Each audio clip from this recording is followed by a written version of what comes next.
How to recover deleted Facebook stories in Facebook. Hello guys, welcome back to our another tutorial video. I hope you are doing great. So let's start without wasting time. First of all, open up your Facebook. Now at the top right corner, tap on the three lines. Now scroll down a bit and tap on Settings and Privacy. Now go to Settings. Now scroll down to the bottom of your screen. Now tap on Download your information. Now tap on Continue.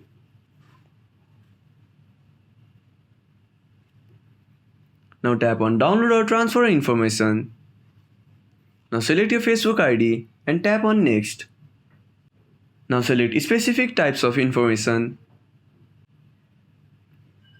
Now scroll down a bit. Now tap on See More and scroll down a bit until you see Stories. Now select Stories and tap on Next. Now again tap on Next.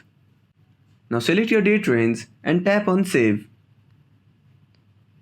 Now select Create Files. Now wait for some time until the download is available. So after the download file is ready, tap on Download and recover your stories. So by following this simple step, you can recover deleted stories on Facebook. Thank you for watching our tutorial. I hope you liked our content.